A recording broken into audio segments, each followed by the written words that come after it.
अपने सदगुरु मौला का जितना शुक्राना किया जाए उतना कम है। परम पिता परमात्मा वो सदगुरु मौला जो इंसान को जीने की राह दिखाता है,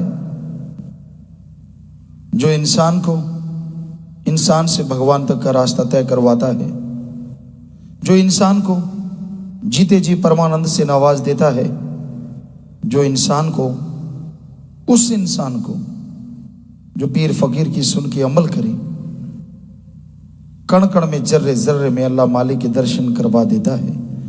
ऐसे मुर्शिद कामिल सदगुरु मौला का जितना शुक्राना किया जाए उतना कम है। इंसान कभी भी उसका शुक्राना करना ना भूले।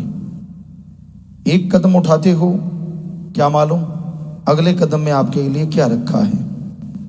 हमने तो अपने सदगुरु मौला से एक ही चीज सीखी है कि अपने सदगुरु का शुक्राना, सदगुरु ही अल्लाह ताला मालिक राम पीर फकीर सब कुछ, और उन्होंने वो सब कुछ दिखाया जो कल्पना से परे होता है। हर इंसान उसे देख सकता है, हर इंसान वो परमानंद ले सकता है। तो इसलिए भाई ये मत सोचो कि भाई हाँ अब क्या है, क्या मालूम जिंदगी कितनी है और क्या मालूम आपके आने वाले टाइम में आपके लिए क्या रखा है। उसका शुक्राना करते रहोगे तो पहाड़ कंकर बनते जाएंगे, वरना क्या मालूम कौन सा पहाड़ आन पड़े और लेने के देने पड़ जाए। इसलिए अल्लाह का, वाहिगुरु का, राम का शुक्राना करना जिंदगी में कभी ना भूलो। हार्ड वर्कर बनो, ये तो हर धर्म में कहा है। मेहनत करो, कड़ा परिश्रम करो, आगे बढ़ते चलो, क्योंकि हिम्मत करे अगर इंसान तो सहायता करे भगवान। हिम्मत मर्दा मद दे खुदा। हिम्मत तो आपने करनी ही करनी है, क्योंकि अगर आप मेहनत नहीं करेंगे तो भगवान जी मदद कैसी करेंगे और किस काम की करेंगे। इसलिए अच्छे कामों में, नेक कामों में मेहनत करो, आगे बढ़ो, ताकि मालिक की कृपा दृष्टि के आप काबिल बने, उसकी दया में रहमत को हासिल करें। लेकिन उसका शुक्राना करना कभी ना भूलो, क्योंकि वो अपना शुक्राना कभी नहीं लेता। जो मालिक का शुक्राना करते हैं, मालिक उन्हें और खुशियों से नवाजते चले जाते हैं।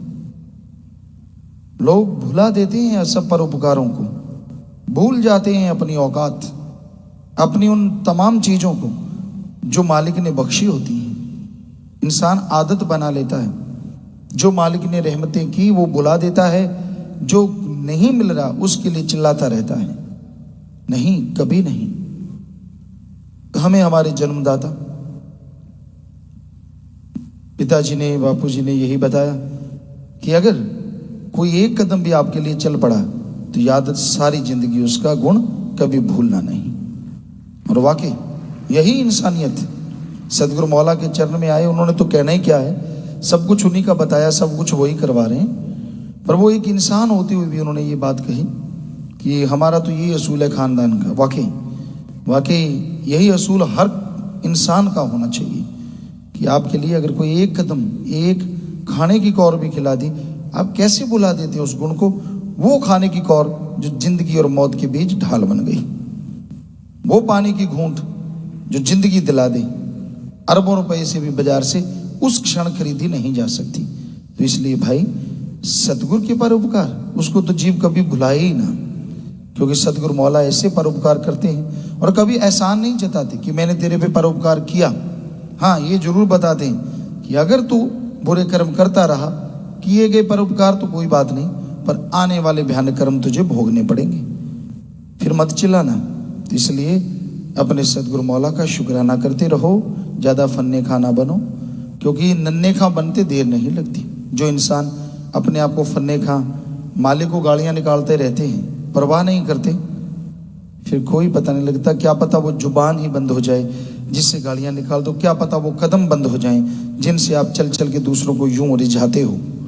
इसलिए ऐसे कर्म ना करो, फिर पछताओगे। हमने देखा है कई केसेस में, अजमाया है, बचनों के द्वारा समझाया, सत्संग में समझाया, ना जी मानना नहीं, और फिर वो हश्र होता है जिंदगी का, ना जीते में ना मरते में।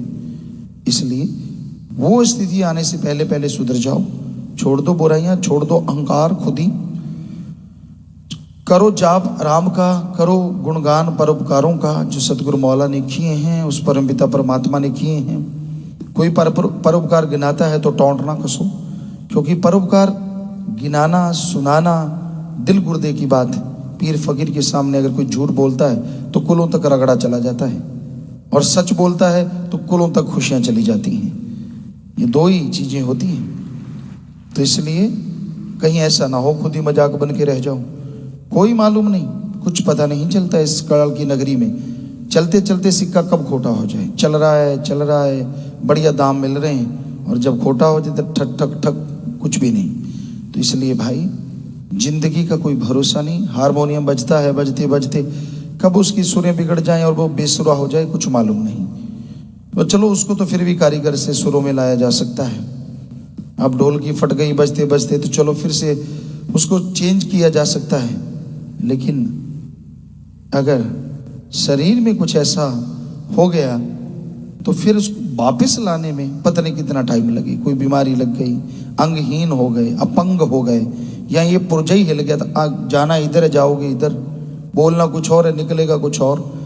तो क्यों क्यों क्यों घमंड में, अहंकार में अपने अच्छे खासे जीवन को बर्बाद करने पे इंसान तुल जाता है। तो कभी भी कोई बुरा कर्म ना करो, कभी भी किसी को बुरा ना कहो।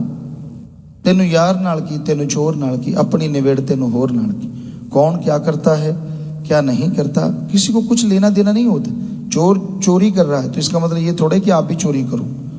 जुआरी जुआ खेलता है, सारा कुछ बर्बाद करता है, इसका मतलब ये नहीं कि आप भी जुआ खेलो। ठीक है, कौन क्या करता है फर्ज है एक सत्संगी का प्यार मोहब्बत से समझाना। नहीं तो आप अपने बारे में सोचो कि खुद में जो कमियां हैं उनको दूर कर लूं, इतना ही काफी है। तो भाई राम नाम पे चलने वाले ऐसे ही चला करते हैं, भक्ति इबादत करने वाले ऐसे ही चला करते हैं, और मालिक का पल पल शुक्राना करते हैं। जो शुक्राना करते रहते हैं मालिक उनके कर्म पहाड़ जैसे चुटकियों में उड़ाते रहते हैं, पता ही नहीं चलने देते। इंसान को याद रखना चाहिए जब गम आता है, दुख दर्द भयानक कोई परेशानी आती, क्यों ना उससे पहले ही भक्ति कर ली जाए, क्यों ना पहले ही उससे अपने सदगुरु मौला पे दृढ़ यकीन रख के आगे बढ़ते जाओ, ताकि वो परेशानियां आए ना और मालिक की खुशियों के आप हकदार बनते चले जाएं।